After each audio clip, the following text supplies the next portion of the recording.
पंढरपुरात शेतकऱ्याच्या लढ्याला आमदार राजू खरे यांचा पाठिंबा।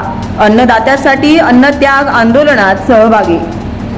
पंढरपूरमध्ये शेतकऱ्याच्या विविध मागण्यांसाठी सुरू असलेल्या अन्नदात्यासाठी अन्नत्याग आंदोलनाला आता राजकीय पाठिंबा मिळताना दिसतोय।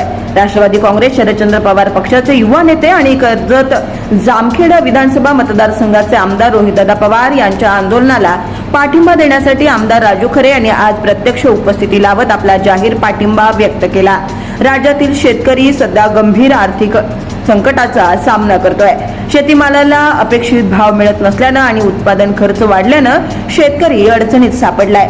या पार्श्वभूमीवर शेतकऱ्यांच्या प्रश्नाकडे शासनाचं लक्ष वेधण्यासाठी अन्नदात्यासाठी अन्नत्याग आंदोलन सुरू करण्यात आलंय। या आंदोलनाच्या प्रमुख मागण्यांमध्ये कोणत्याही अटी शर्तींशिवाय सरसकट कर्जमाफी तसेच शेतीमालाला हमीभाव देण्याची मागणी करण्यात आली आहे।